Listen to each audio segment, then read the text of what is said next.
Marwar bulletin में morning news लेकर हाजिर है आपका दोस्त चंद्रमोहन कल्ला। सभी समाचार देखने वालों को मेरा नमस्कार, राम राम, जय जय मरु प्रदेश ने खम्मा गणिसा। आवो अपे सगला मिलन करो सरकार सु मैड भाषा ने संवैधानिक दर्जो देवन री मांग।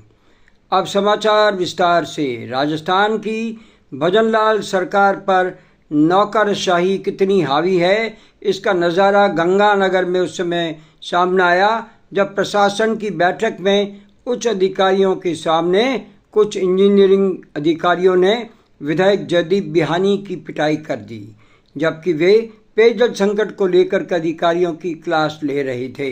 याद दिला दें, बिहानी पूर्व में राजस्थान क्रिकेट एसोसिएशन की बनी एडहॉक कमेटी के चेयरमैन भी थे।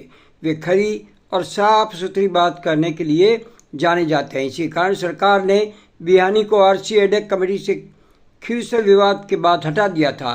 अब जब वे पेयजल संकट के निदान के लिए सुझाव देकर अधिकारियों की क्लास लेनी शुरू कर रहे थे, क्या विधायक की गिरोबान पकड़ने वाले इंजीनियर अधिकारी के पीछे ऐसी कौन सी ताकत है जिससे उनका दुस्साहस विधायक के गले तक पहुंच गया?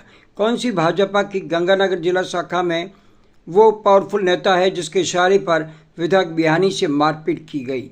ये गंभीर मामला है और सरकार की किरकिरी करने वाला घटनाक्रम है। हालांकि इस मामले में 3 जनों को पुलिस ने हिरासत में ले लिया है। घटना के अनुसार श्री गंगानगर में सरकारी मीटिंग में आए इंजीनियरों ने भाजपा विधायक बिहानी की पिटाई कर डाली।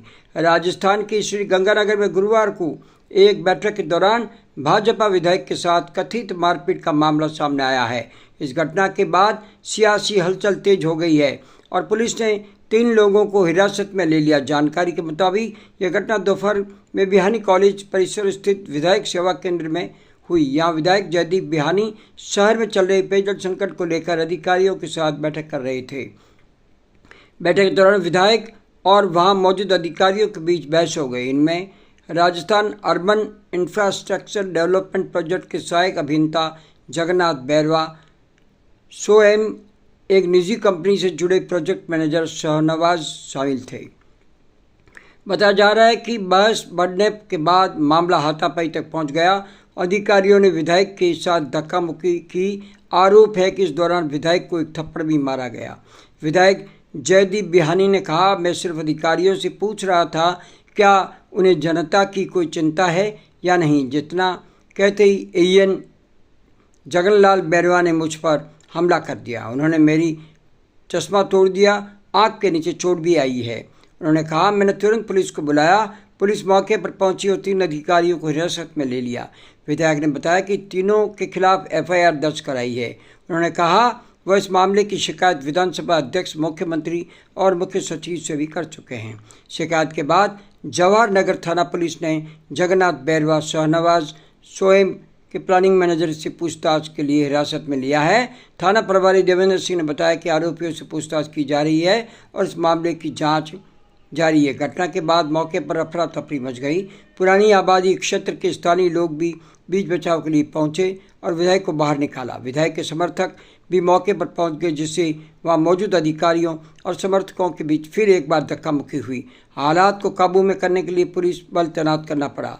इस कथित हमले के बाद भाजपा कार्यकर्ताओं में नाराजगी है। साथ ही सरकारी परियोजना से जुड़े अधिकारियों के व्यवहार और जवाबदेही को लेकर भी सवाल उठने लगे हैं कि क्या भजनलाल शर्मा की सरकार में नौकरशाही इतनी हावी है कि वो विधायक को थप्पड़ मार दे। अब खबर जोधपुर से। नहरबंदी में सूखा जोधपुर। हफ्ते में 1 बूंद तक नहीं मिलता पानी। पहले एकात्र पानी की सप्लाई, तो अब सप्ताह में 1 बार भी मुश्किल। अधिकारियों ने कहा सब ठीक है कि दावों से भर उठी जनता। मरुभूमि के इस बड़े शहर में इन दिनों पानी की किल्लत चरम पर है। नहरबंदी के चलते हालात ऐसे बन गए हैं कि कई इलाकों में पूरे सप्ताह में 1 दिन भी पानी की आपूर्ति नहीं हो पा रही है।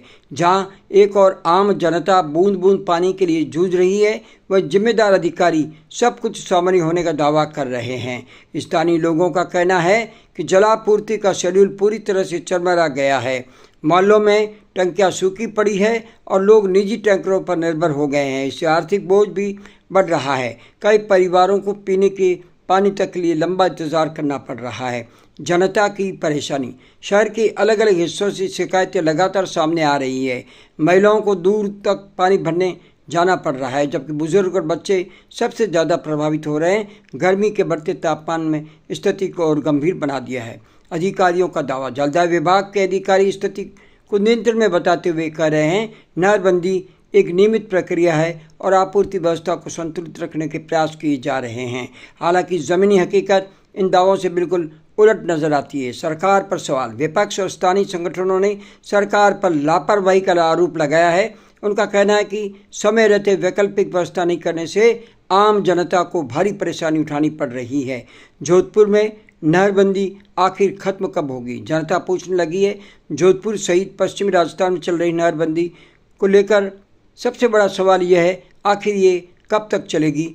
और ताज़ा जानकारी आपको दे दें, नहरबंदी की अवधि 17 अप्रैल 2026 से शुरू हुई, जो 11 मई 2026 तक रहेगी। यानी अगर कोई नया आदेश या विस्तार नहीं हुआ तो 12 मई 2026 से पानी की आपूर्ति सामान्य होने की उम्मीद है। नहरबंदी क्यों की जाती है?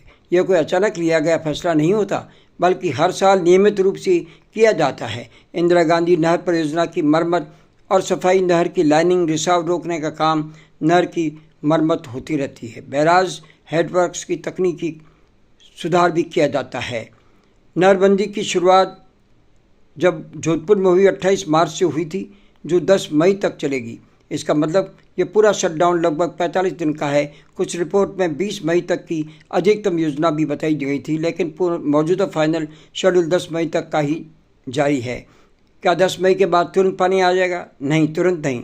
नहर से पानी आने के बाद 2 से 5 दिन लगते हैं जोधपुर के जलाशयों कायलाना तखत सागर तक पहुंचने में। यानी वास्तविक राहत 15 मई 2026 के बाद ही मिल पाएगी जोधपुर वासियों को। अब मारवाड़ बुलेटिन में मॉर्निंग न्यूज़ समाप्त करने की चंद्रमोहन कल्ला को आज्ञा दीजिए। शाम को इतिहास के झरोखे से कार्यक्रम लेकर फिर हाजिर होंगे। तब तक नमस्कार। जय जवान, जय किसान, जय जय मरु प्रदेश, जय जय हमारी प्यारी मायड़ भाषा, जय हिंद।